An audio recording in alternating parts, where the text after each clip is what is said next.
Government espionage investigation. Federal officials this year have arrested or detained nearly 200 Israeli citizens suspected of belonging to a, quote, organized intelligence gathering operation. The Bush administration has deported most of those arrested after September 11th, although some are in custody under the new anti-terrorism law. Cameron also described an investigation into the possibility that an Israeli firm generated billing data that could be used for intelligence purposes, and described concerns that the federal government's own wiretapping system may be vulnerable. Tonight, in part 4 of the series, we'll learn about the improbable roots of the probe, a drug case that went bad 4 years ago in L.A. Los Angeles, 1997. A major local, state, and federal drug investigation sours. The suspects? Israeli organized crime, with operations in New York, Miami, Las Vegas, Canada, Israel, and Egypt. The allegations? Cocaine and ecstasy trafficking and sophisticated white-collar credit card and computer fraud. The problem? According to classified law enforcement documents obtained by Fox News, the bad guys had the cops' beepers, cell phones, even home phones under surveillance. Some who did get caught admitted to having hundreds of numbers and using them to avoid arrest. Quote, this compromised law enforcement communications between LAPD detectives and other assigned law enforcement officers working various aspects of the case. The organization discovered communications between Organized Crime Intelligence Division detectives, the FBI, and the Secret Service. Shock spread from the DEA to the FBI in Washington and then the CIA. An investigation of the problem, according to law enforcement documents, concluded, quote, the organization has apparent extensive access to database systems to identify pertinent personal and biographical information. When investigators tried to find out where the information might have come from, they looked at Amdocs, a publicly traded firm based in Israel. Amdocs generates billing data for virtually every call in America, and they do credit checks. The company denies any leaks, but investigators still fear that the firm's data is getting into the wrong hands. When investigators checked their own wiretapping system for leaks, they grew concerned about potential vulnerabilities in the computers that intercept, record, and store the wiretapped calls. A main contractor is Comverse Infosys, which works closely with the Israeli government and under a special grant program is reimbursed for up to 50% of its research and development costs by Israel's Ministry of Industry and Trade. Asked this week about another sprawling investigation and the detention of 60 Israelis since September 11th, the Bush administration treated the questions like hot potatoes. I would just refer you to the Department of Justice with it. I'm not familiar with the report. I'm aware that some Israeli citizens have been detained. With respect to why they are being detained and the other aspects of your question, whether it's because they are in intelligence services or what they were doing, I will defer to the Department of Justice and the FBI to answer that. Beyond the 60 apprehended or detained and many deported since September 11th, another group of 140 Israeli individuals have been arrested and detained in this year in what government documents describe as, quote, an organized intelligence gathering operation designed to, quote, penetrate government facilities.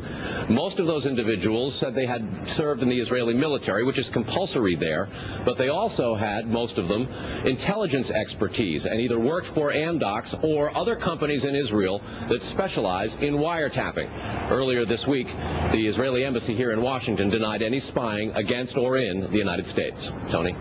Carl, we've heard the comments from Ari Fleischer and Colin Powell. What are officials saying behind the scenes? Well, there's real pandemonium described at both the FBI, the DEA, and the INS.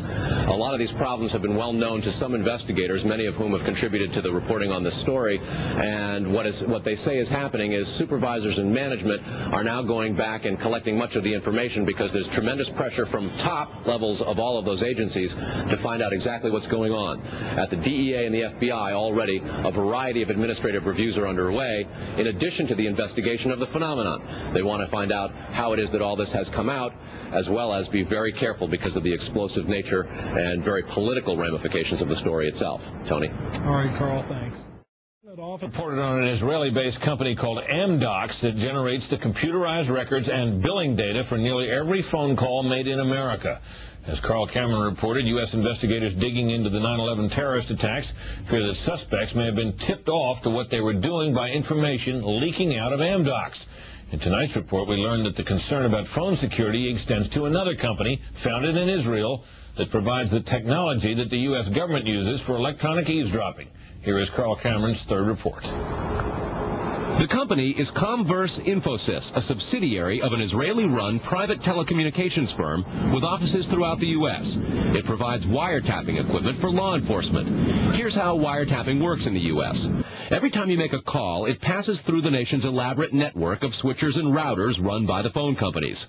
Custom computers and software made by companies like Comverse are tied into that network to intercept, record, and store the wiretapped calls, and at the same time transmit them to investigators.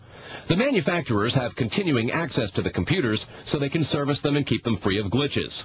This process was authorized by the 1994 Communications Assistance for Law Enforcement Act, or CALEA. Senior government officials have now told Fox News that while CALEA made wiretapping easier, it has led to a system that is seriously vulnerable to compromise and may have undermined the whole wiretapping system. Indeed, Fox News has learned that Attorney General John Ashcroft and FBI Director Robert Mueller were both warned October 18th in a hand-delivered letter from 15 local, state, and federal law enforcement officials who complained that, quote, law enforcement's current electronic surveillance capabilities are less effective today than they were at the time CALEA was enacted. Comverse insists the equipment it installs is secure, but the complaint about this system is that the wiretap computer programs made by Comverse have, in effect, a back door through which wiretaps themselves can be intercepted by unauthorized parties. Adding to the suspicions is the fact that in Israel, Comverse works closely with the Israeli government and under special programs gets reimbursed for up to 50% of its research and development costs by the Israeli Ministry of Industry and Trade. But investigators within the DEA, INS, and FBI have all told Fox News that to pursue or even suggest Israeli spying through Comverse is considered career suicide. And sources say that while various FBI inquiries into Comverse have been conducted over the years, they've been halted before the actual equipment has ever been thoroughly tested for leaks. A 1999 FCC document indicates several government agencies expressed deep concerns that too many unauthorized, non-law enforcement personnel can access the wiretap system. And the FBI's own nondescript office in Chantilly, Virginia, that actually oversees the CALEA wiretapping program, is among the most agitated about the threat. But there is a bitter turf war internally at FBI. It is the FBI's office in Quantico, Virginia, that has jurisdiction over awarding contracts and buying intercept equipment. And for years, they've thrown much of the business to Comverse. A handful of former U.S. law enforcement officials involved in awarding Comverse government contracts over the years now work for the company.